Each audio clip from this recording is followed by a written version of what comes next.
भाई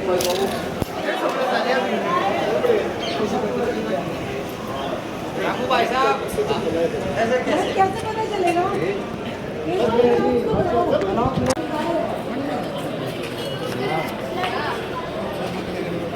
नमस्कार दोस्तों, एक बार फिर से आपके अपने चैनल YPB न्यूज़ में आपका स्वागत है। जैसा कि आप देख रहे हैं, डॉक्टर के लांबा जी हमारे साथ मौजूद है और आज यहाँ पर इनके साथ और यहाँ खेड़ी आश्रम के अंदर हम जो ये पूरा का पूरा आज हमने आपको बाहर का भी जो दृश्य दिखाया है, तो यहाँ पे आने का मेन जो मोटो है वो आप सबको अच्छे से पता भी चल जाता है। जैसा कि हर वर्ष की भांति हमारे डॉक्टर लांबा जी और गांव के लोगों के सहयोग से जिस तरह से भंडारा निरंतर चला आ रहा है, कई वर्षों से लगातार ये चला आ रहा है और डॉक्टर साहब किसी नाम के किसी भी तरह से पहचान के मोहताज नहीं है। तो आज डॉक्टर साहब से इस बारे में बात करेंगे, कितना पुराना इतिहास ये जो भंडारा लग रहा है इसका है। और खेड़ी आश्रम के इतिहास के बारे में तो आप जानते हैं, यहाँ की जो पावन भूमि है, यहाँ पर आप कदम रखते हैं, अपने पाँव भी रखते हैं, तो यहाँ आने मात्र से ही आपकी बड़ी से बड़ी बीमारियाँ दूर हो जाती है और सभी कष्ट दूर हो जाते हैं।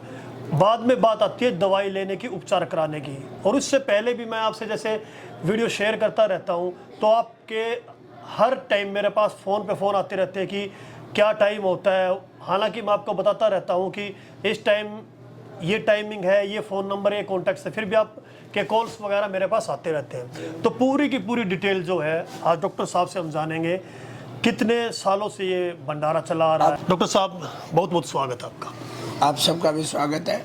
आप भारद्वाज जी यहाँ पे आए, आप लोगों को यहाँ का प्रोग्राम दिखाते हैं, ये हमारा बहुत अच्छा सहयोग रहता है। इससे लोग भी हमारे से जुड़ते हैं, उनकी श्रद्धा भी बनती है और आश्रम की गरिमा भी होती है। तो अच्छे लोग जुड़ते हैं, अच्छे भक्त जुड़ते हैं, तो इसमें कोई दो राय नहीं कि सब अच्छा ही होता है। तो ये जो आश्रम का जो इतिहास है, ये लगभग 3 पीढ़ी से जो है न महात्मा यहाँ पे दवाइयों का प्रयोग करते आ रहे हैं और जनता को जो है न स्वास्थ्य लाभ पहुँचा रहे हैं। और सबसे खास बात ये है कि दवाई तो हर जगह मिलती है। यहाँ किसी भी गरीब और अमीर आदमी से ये नहीं पूछा जाता या बोला जाता कि भाई आपके 10 रुपये बन गए या 1000 रुपये बन गए। वो पेशेंट की अपनी श्रद्धा होती है, जो अपनी इच्छा से कोई दान करे। और पेशेंट के दिमाग पे ये बोझ नहीं होता कि मैं दवाई लेने आया हूँ तो मेरा कितना बिल बन जाएगा। और यहाँ पे दोनों चीज़ें हैं, क्योंकि इतनी पुरानी तपोभूमि है ये कि ये 9 पीढ़ी हो चुकी हैं यहाँ पे। तो वो जो महात्माओं की तपस्या की भूमि है, उसके प्रसाद एक इलाज से भी अलग दुआओं का काम जो होता है वो रहती हैं। तो यहाँ का जो एक आशीर्वाद है वही बहुत बड़ी चीज़ है आम जनता के लिए, और हम सब जो मानने वाला है उसके लिए आशीर्वाद बहुत बड़ी चीज़ होती है। और आस्था जो लोगों की बनी रहती है कि भाई दवा भी है और यहाँ पे दुआ भी है, दोनों चीज़ें हैं ये। तो आप भी हमेशा महसूस करते रहे होंगे और लोगों से फीडबैक भी आप लेते होंगे। तो अगर हमारे कामों में कोई त्रुटि रहती है तो आप, हम कहते हैं कि भी हमारे को सुझाव भी देना। स्वामी निरंजन गिरी जी महाराज को तो सभी मोस्टली जानते, जैसे कि आपने बताया 9 पीढ़ियों से ये सब चला आ रहा है। तो उनसे पहले कि आपने जैसे जिक्र किया, उसके बाद मेरे को ये सवाल अपने आप ही आया, तो उनसे पहले जिस तरह का इतिहास रहा है, तो उनसे पहले कैसे क्या होता था? क्योंकि हम छोटे रहे हैं, आप तो जानते हो गए। हाँ, देखिए, उनसे पहले जो उनके गुरुजी थे परम पूज्य स्वामी नन्नू गिरी जी, वो भी आयुर्वेदिक दवाई देते थे, लेकिन वो चिकित्सालय का रूप नहीं था। वो जो लोग आते थे उसी समय उसको अपने हाथों से कोई जंगल से लाई हुई जड़ी बूटी वो दे देते थे, और उसी से लोग बाग जो है ना, उस समय की जो बीमारियां होती थी वो इतनी गंभीर नहीं होती थी देहात में खास करके, कि जो आज हमें कोई इंजेक्शन या कोई ग्लूकोज या किसी बड़े हॉस्पिटल में जाके इलाज करवाने के लिए रुकना पड़े। तो गरीब लोग होते थे और वो उसी थोड़ी सी आयुर्वेदिक दवाई की मदद से वो ठीक हो जाते थे। तो बाकी लोगों की भी अपनी इम्यूनिटी बहुत अच्छी होती थी। अब देखिएगा कि जो वो समय था वो तो 100% शुद्ध होता था।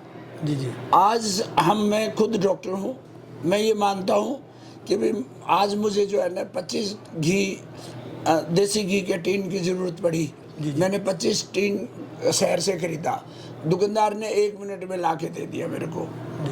अब वो 25 एक टीन में 15 किलो होता है, 25 टीन उसने मुझे 1 मिनट में दे दिए।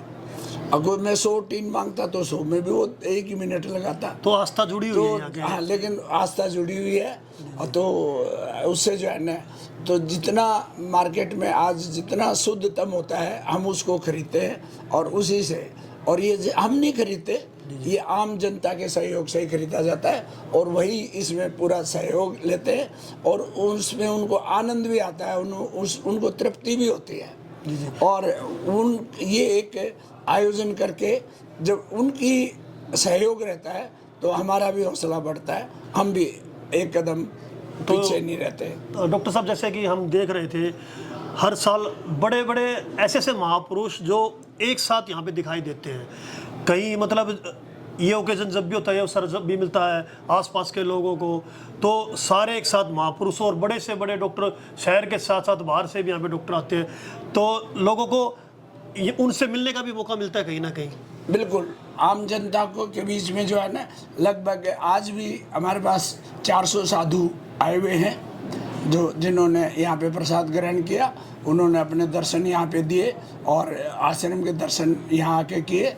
और सबसे अच्छी बात यह है कि इस नेक काम में दूसरा नेक काम जो मैंने शुरू किया है वो ब्लड बैंक डोनेशन का किया हुआ है। तो उसमें भी मिनिमम हम 150 यूनिट कम से कम बादशाह एम्स जो कॉलेज है, दिल्ली एम्स का एक हिस्सा है, वो पार्ट 2 करके, तो वहाँ की टीम को बुलाते हैं और वो हम डोनर जो है ना खुश हो गए, हमारे पास दौड़ दौड़ के आते हैं, नंबर लगवाने की होड़ रहती है। मेरे पास अभी भी रिसेंटली कुछ दिन पहले ही फ़ोन आया था, तो वो टाइमिंग वगैरह पूछते रहते हैं। कुछ जो हमें देख रहे हैं उनको हमारी यहाँ की टाइमिंग के बारे में बता दीजिए और किस नंबर पे वो कांटेक्ट कर सकते हैं यहाँ पे। देखो, टाइमिंग का ऐसा है कि हमने 7 बजे से पर्ची शुरू कर रखी है गर्मी में, सर्दी में ये 7:30 से शुरू होती है और लास्ट पर्ची बनती है हमारी 5 बजे तक।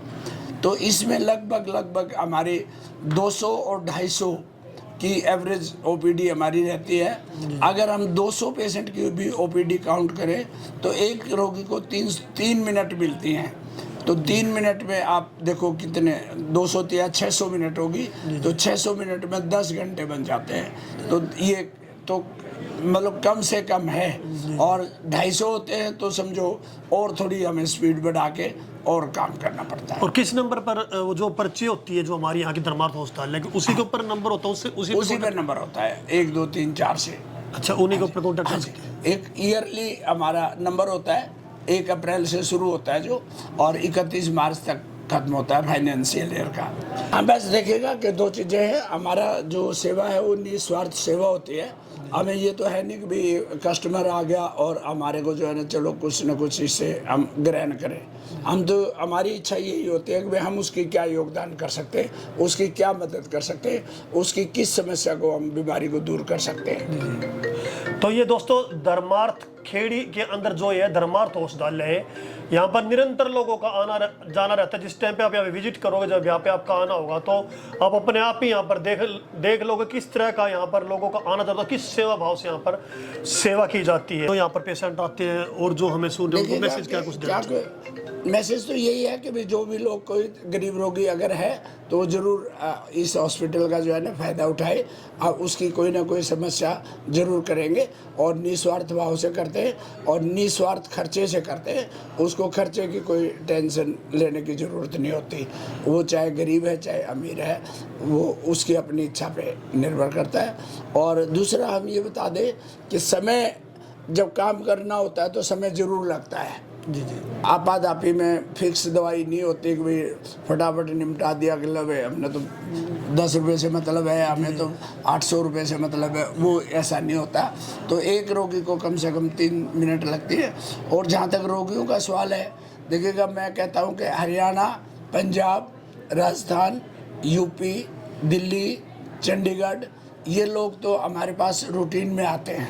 अच्छा जी। यहाँ और अपने पास तो यहाँ पर तो विदेशों से भी आना जाना लगा रहता है। विदेशों से भी काफ़ी लोग आते हैं। लगभग जो है ना मेरे जीवन में जो है ना विदेश में रहने वाले 3 रोगी तो ऐसे हैं जो मेरी नॉलेज में हैं, जिनको यहाँ संतान प्राप्ति हुई है, जो कि वहाँ वो लोग रहते थे, वहाँ नहीं उनको। अब अबू धाबी में, दुबई में कुछ रोगी ऐसे हैं जो रेगुलर यहाँ से, और कंसल्ट तो जो है ना कोई कनाडा से, कोई अमेरिका से, जो यहाँ भारत से नज़दीक से गए हुए हैं, वो लोग कांटेक्ट से करते रहते हैं। तो डॉक्टर साहब, ये भंडारा आपकी मौजूदगी जब से आपने चार्ज संभाला था यहाँ का, उससे पहले ही चल रहा है ये तो भंडारा? हाँ जी, ये वर्ष 2012 से चल रहा है लगातार। 2012 से निरंतर उसी तरह चला रहा है जी। तो आगे भी इसी तरीके से लोगों का यहाँ पर आना जाना लगा रहेगा? जरूर, हम उम्मीद करते हैं, क्यों नहीं। हम तो चाहते हैं कि लोग हमारे से और जुड़े और आए, और ऐसा आप भी महसूस कर रहे हो।